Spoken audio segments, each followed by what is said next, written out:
एक बार फिर से आपका वैदिक क्लासेज के यूट्यूब चैनल पर हार्दिक अभिनंदन, बहुत बहुत स्वागत है। मुझे आशा है कि हमारी जितनी भी क्लासें हो रही हैं अभी केवल साइंस और हिस्ट्री से संबंधित अपनी क्लासें हो रही हैं। जल्दी एक दो क्लास और सब्जेक्ट की चालू हो जाएंगी और मुझे लग रहा है कि आपको क्लासें पसंद भी आ रही होंगी। अगर पसंद आ रही हो तो आप एक बार कमेंट में ज़रूर बताया करो कि भाई कोई अगर किसी प्रकार की दिक्कत अगर चल रही हो तो उसके बारे में भी हमें अवगत करवाएं, जिससे कि आगे की आगामी जो क्लासें हैं अपनी उनमें कुछ सुधार किया जा सके। ठीक है, मैं अपनी जो गत जो क्लास हुई है वो हुई है गुर्जर प्रतिहार वंश से संबंधित, जिसमें हमने पढ़ा है कुछ राजोगढ़ के, मंडौर के और भड़ोच के गुर्जर प्रतिहारों के राजवंशों के बारे में हमने एक एक करके पढ़ा है। मैंने आपको बताया कि मोहम्मद नैन सिंह ने सभी या तो राजस्थान के जितने भी राजवंश रहे हैं सबके शाखाओं का बढ़ चढ़ करके क्या किया है, विवेचन किया है। जैसे कि मान लो प्रतिहार वंश है या गोहिल वंश है या चौहान वंश है, तो सबकी उन्होंने एक से बहुत ज़्यादा अधिक शाखाएं निर्धारित की हैं। जैसे 26 शाखाएं गुर्जर प्रतिहार वंशों की उन्होंने बताई, 36 शाखाएं उन्होंने मेवाड़ राजवंश की उन्होंने बताई हैं। इस तरीके से चौहान वंशों को भी उन्होंने शाखाएं बताई हैं। इनमें से हम कुछ प्रमुख शाखाओं को पढ़ चुके हैं।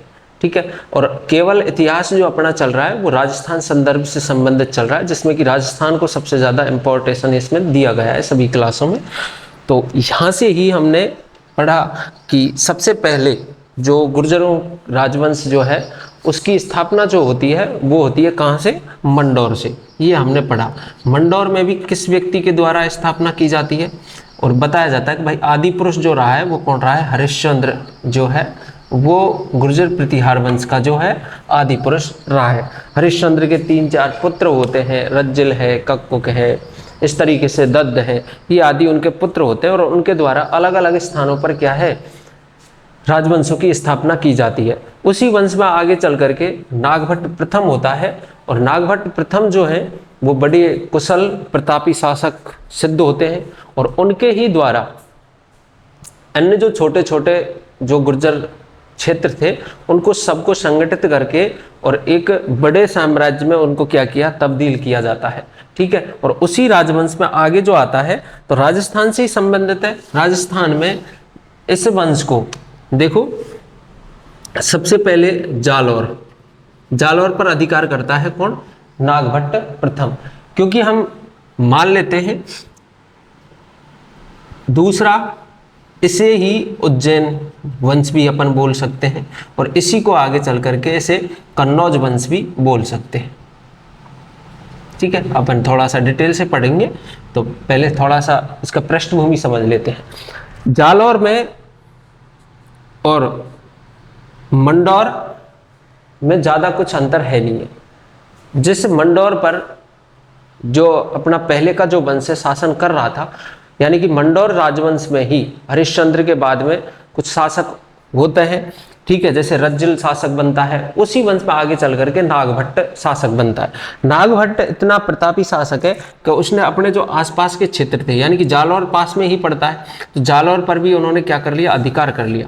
आगे जैसे ही इनका विजयाभियान चलता है तो उज्जैन को अपनी क्या बनाते हैं, राजधानी बनाते हैं, उज्जैन पर अधिकार कर लेते हैं। और उसके बाद में ये राजवंश आगे जैसे ही बढ़ता है, जैसे कि अपन जब कहाँ पहुंचेंगे, वत्सराज के साथ में पहुंचेंगे तो वत्सराज क्या करते हैं, कन्नौज के त्रिपक्षीय संघर्ष को क्या कर देते हैं, शुरुआत कर देते हैं। और वत्सराज का जो अगला जो उत्तराधिकारी है वो है नागभट्ट द्वितीय, जो कन्नौज को अपनी क्या बनाता है, राजधानी बना लेता है। ये लेकिन अपन शुरुआत से पढ़ते हैं नागभट्ट प्रथम। यानी कि अगर मैं बात करूं तो यहाँ पर गुर्जर प्रतिहार जो है वो कहाँ से संबंधित है, ये मैं यहाँ पर लिख देता हूं, जालौर, उज्जैन या कन्नौज के प्रतिहार। ये एक ही वंश है भाई, अलग अलग नहीं है, के प्रतिहार। अब इनका जो आदि पुरुष माना जाएगा वो आदि पुरुष कौन है, नागभट्ट प्रथम। यानी कि नागभट्ट प्रथम जो है यही क्या करते हैं। अब एक चीज और है, इसकी जानकारी हमें कहाँ से प्राप्त होती है कि भाई नागभट्ट प्रथम है, वही जालौर, उज्जैन और कन्नौज का शासक रहा है, उसी ने ही इन दोनों क्षेत्रों को क्या किया, विजित किया। यानी तीनों को विजित किया। पहले तो कहाँ के शासक हैं वो, मंडौर के शासक हैं। लेकिन देखो हंसौर ताम्रपत्र में, हंसौर ताम्रपत्र के अनुसार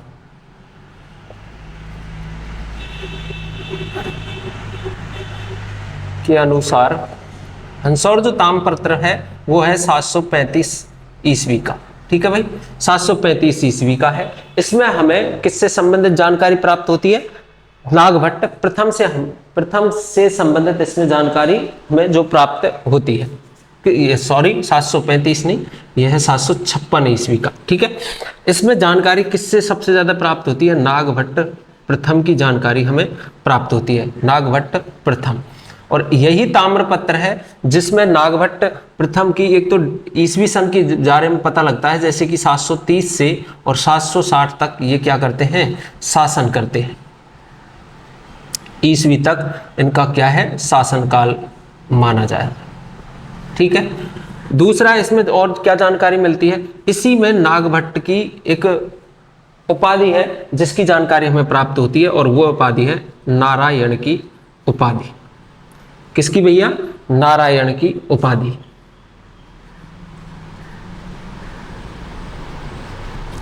नारायण की उपाधि के बारे में जो जानकारी है वो भी हमें कहां से प्राप्त हो रही है, अपने हंसौर जो ताम्रपत्र है यहां से ही हमें नारायण की इसकी उपाधि जो है प्राप्त होती है। नारायण की उपाधि क्यों इन्होंने दी गई इनको, तो इनको कहा जाता है मलेच्छों का नाशक।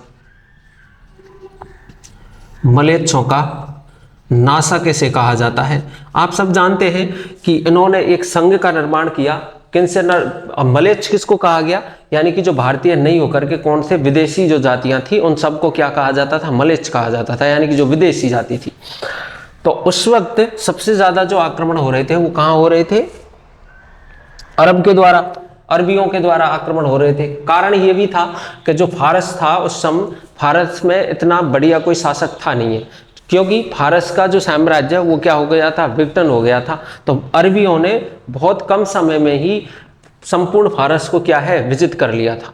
तो इसलिए उनमें क्या है, थोड़ी कॉन्फिडेंस भी उनमें आ गया था कि हम इसी तरीके से भारत को भी क्या कर लेंगे, विजिट कर लेंगे। तो उसी को चलते देखते हुए उन्होंने भारत में क्या की, एंट्री की और आक्रमण करते हैं। ठीक है, इसके अलावा थोड़ा सा अपन नागभट्ट के बारे में, इनके पर्सनल थोड़ा सा इसके बारे में पढ़ लेते हैं। तो नागभट्ट जो है इसी के दरबार में, नागावलोक जो दरबार है वो इन्हीं का है। ठीक है, नागावलोक,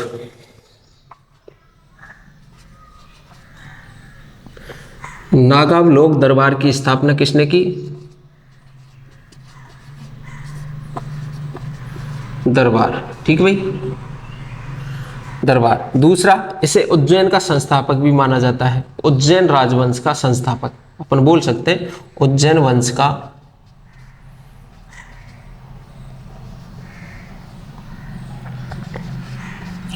संस्थापक, उज्जैन वंश का संस्थापक माना जाता है किसको, नागभट्ट प्रथम को।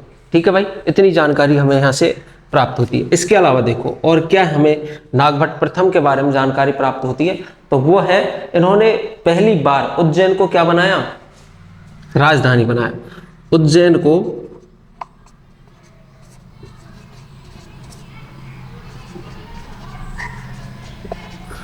राजधानी बनाया। ठीक भाई, उज्जैन इस वक्त तक गुर्जर प्रतिहारों के अंडर में नहीं था। ठीक है, अब प्रथम बार उज्जैन को क्या बनाएंगे, ये अपनी राजधानी बनाएंगे, यानी कि विजित कर लिया गया। अगर मैं बोलूं कि जालौर, उज्जैन और कन्नौज तीनों पर ही क्या प्राप्त करेगा, विजय प्राप्त करेगा। लेकिन ध्यान रहे कन्नौज ये विजित प्राप्त नहीं करेगा, जालौर और उज्जैन को इन्होंने विजित कर लिया। लिख सकते हैं जालौर तथा उज्जैन को विजित किया, क्योंकि ध्यान रहे कन्नौज जो है इसको अंतिम रूप से जो विजित करेगा वो कौन करेगा, मिहिर भोज करेगा। ठीक है, मिहिर भोज के द्वारा अंतिम रूप से कन्नौज पर क्या कर लिया जाएगा, अधिकार कर लिया जाएगा, जो लगभग 1096 ईस्वी तक चलेगा, सॉरी 93 ईस्वी तक, 93 ईस्वी तक, जब तक कि जो गढ़वालों के द्वारा जब तक कि कन्नौज पर क्या नहीं कर लिया जाएगा, अधिकार नहीं करवा लिया जाएगा, तब तक इनका शासन यहाँ पर चलता रहता है। ठीक है, तो अंतिम रूप से कन्नौज पर जो विजय प्राप्त करता है वो कौन करता है, मिहिर भोज करता है। ठीक है, ये नहीं, तो इन्होंने केवल जालौर और उज्जैन को विजित कर लिया।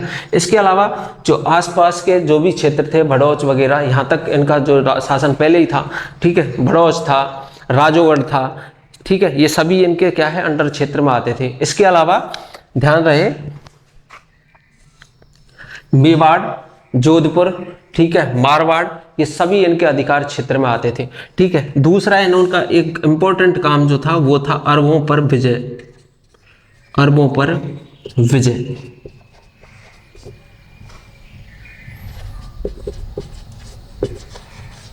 ठीक है, अरबों पर क्या करते लेता भैया, विजय प्राप्त करता है। अब इसमें ध्यान रहे, इसमें कुछ अपन को डिफरेंट देखने को मिलता है, अलग अलग अपन क्लासें देखते हैं, कुछ बुक्सों में भी अपन डिफरेंस इसमें देखने को हमें मिलता है कि उनमें क्या हुआ है कि इसमें 4 शासक सम्मिलित होते हैं। यानी कि अरबों से जब लड़ाई होती है तो एक युद्ध है और युद्ध का नाम आता है अपने का, क्या नाम है उस युद्ध का, राजस्थान का युद्ध। ठीक है, राजस्थान का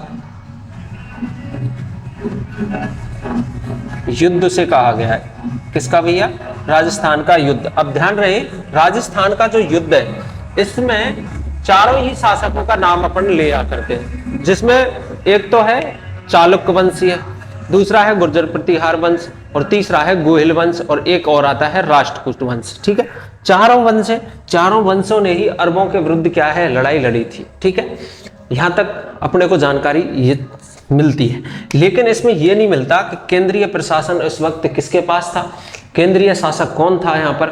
ठीक है, जिसने इस संपूर्ण सिस्टम को क्या किया था, नेतृत्व इसका किया था, इस पूरे युद्ध का। तो नेतृत्व में देखो, ध्यान रहे, इसमें 4 शासक आते हैं, मैं वंश वाइज लिख देता हूं इसको। तो गुर्जर प्रतिहारों का जो है नागभट्ट प्रथम। ठीक है भाई, इसके अलावा जो चालुक्य वंश है, चालुक्य वंश का आता है विक्रमादित्य। ठीक भाई, गोहिल वंश का शासक एक इसमें आता है, वो है बप्पा रावल। ठीक है भाई, और एक और आता है जिसमें राष्ट्रकूट वंश का भी शासक, राष्ट्रकूट, जिसका नाम है जय सिंह। ठीक है भाई, ये 4 जो शासक हैं ये इसके केंद्रीय भाग थे। इनमें भी सबसे जो केंद्रीय भाग में स्थित था वो कौन था, ये संघ की स्थापना किसके द्वारा की जाती है, संघ की स्थापना की जाती है नागभट्ट प्रथम के द्वारा।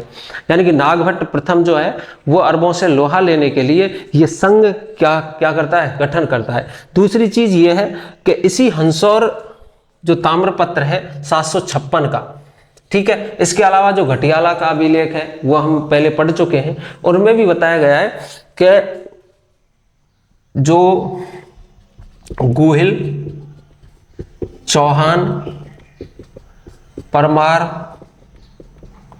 ठीक है भाई, और राष्ट्रकूट और चालुक्य प्रतिहारों के सामंत हैं। ठीक है, ये लेख हमने पहले पढ़ चुके हैं। ठीक है, इसीलिए एक में इंपॉर्टेंस छिपा हुआ है, और ये चीज है कि इसका मतलब ये हुआ कि केंद्रीय शासक या केंद्रीय सत्ता इस वक्त किसके हाथ में थी, नागभट्ट प्रथम के हाथ में थी। ठीक है, उन्हीं के द्वारा इस संघ का निर्माण किया जाता है और अरबों पर क्या की जाती है, विजय प्राप्त की जाती है।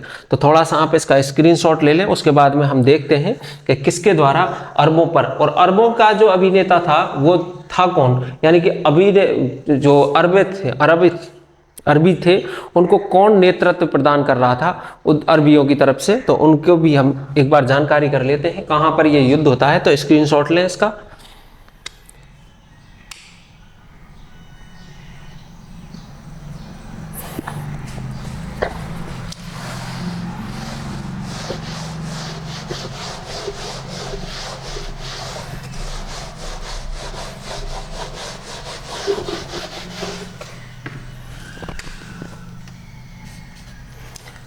तो ध्यान दें, नागभट्ट द्वारा अरब आक्रमण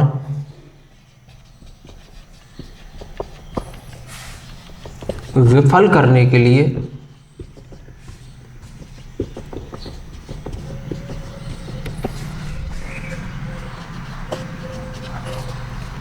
एक संघ का निर्माण किया गया, या फिर इसको बोल सकते हैं सैनिक संघ का निर्माण किया गया।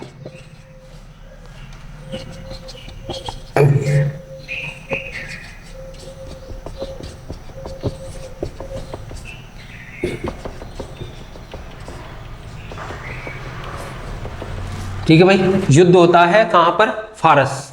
ठीक है, युद्ध होता है कहां पर? फारस के पास में। अब ध्यान दें, इधर की साइड से जो है, पहली तो इधर तो है नागभट्ट प्रथम, ठीक है, जो केंद्रीय शासन को क्या कर रहा है। दूसरा था गुएलों का जो बप्पा रावल है, ठीक है। अगला है इसमें विक्रमादित्य। विक्रमादित्य जो था वो चालुक्य वंशीय शासक है भैया। और अगला जो था राष्ट्रकूट वंश से, वो था जयसिंह। ठीक है, ये जो शासक है ये, इसके अलावा बहुत सारे असंख्य शासक इसमें सम्मिलित थे, ऐसा नहीं है, लेकिन इंपॉर्टेशन अगर किसी को दी जा रही थी तो वो कौन से थे? यही थे। ठीक है, दूसरी साइड में हासिम, हासिम इनका कौन था भैया? मुसलमानों का क्या था? शासक था।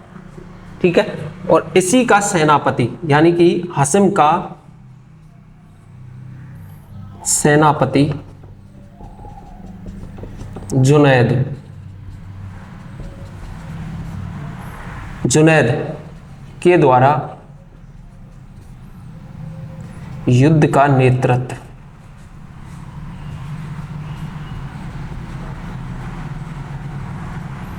किया गया। ठीक है भाई, इसके द्वारा क्या किया गया? जुनैद जो है ये सेनापति था किसका? हासिम का। ठीक है, हासिम कौन था भैया? इसका यहाँ का शासक था, और उसी का सेनापति था जुनैद। ठीक है, जुनैद जो था उसके द्वारा सैन्य नेतृत्व किया जाता है। यहाँ पर युद्ध चलता है, और अंतिम जो युद्ध का परिणाम जो होता है वो परिणाम है जुनैद मारा गया। जुनैद मारा गया तथा अगले 300 वर्ष तक कोई विदेशी ने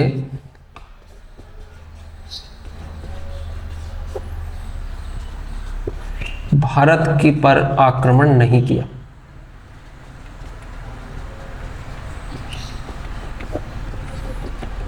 ठीक है भाई, तो इतनी जानकारी हमें नागभट्ट प्रथम के द्वारा हमें जो है प्राप्त होती है। ठीक है भाई, यानी कि इस संघ में सम्मिलित जो शासक है वो है इंपॉर्टेंट, नागभट्ट प्रथम है, बप्पा रावल है, विक्रमादित्य है, जयसिंह है। ठीक है, और उधर से जो फारसी सेनापति जो था वो था जुनैद। ठीक है, अरबियों का जो सेनापति था कौन था? जुनैद था। और युद्ध होता है कहां पर? फारस में होता है। ठीक है, सिंध क्षेत्र में होता है।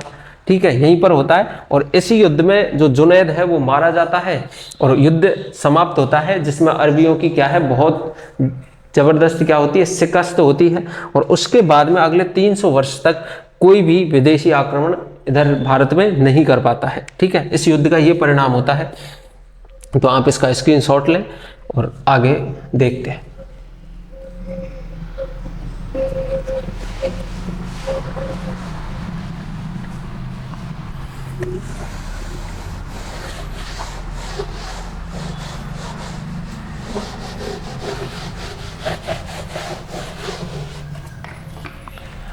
आगे देखो, नागभट्ट प्रथम के बाद शासक बनता है कौन? कोकुस्त। ठीक है, कोकुस्त ऐसा शासक रहा नहीं, क्योंकि इसके बाद में देखो नागभट्ट प्रथम का शासनकाल रहता है 730 से 760।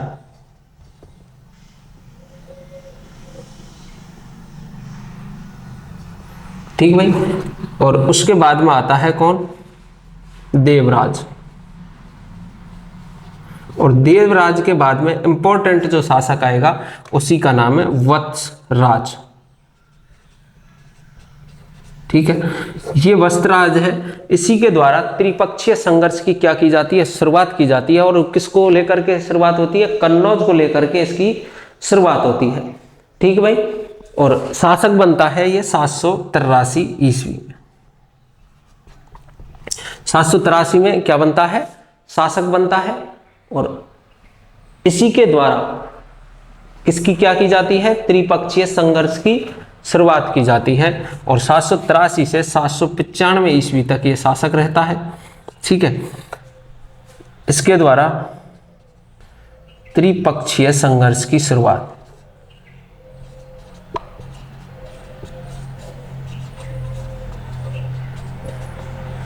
त्रिपक्षीय संघर्ष को आप सब जानते हैं, कौन कौन, राष्ट्रकूट,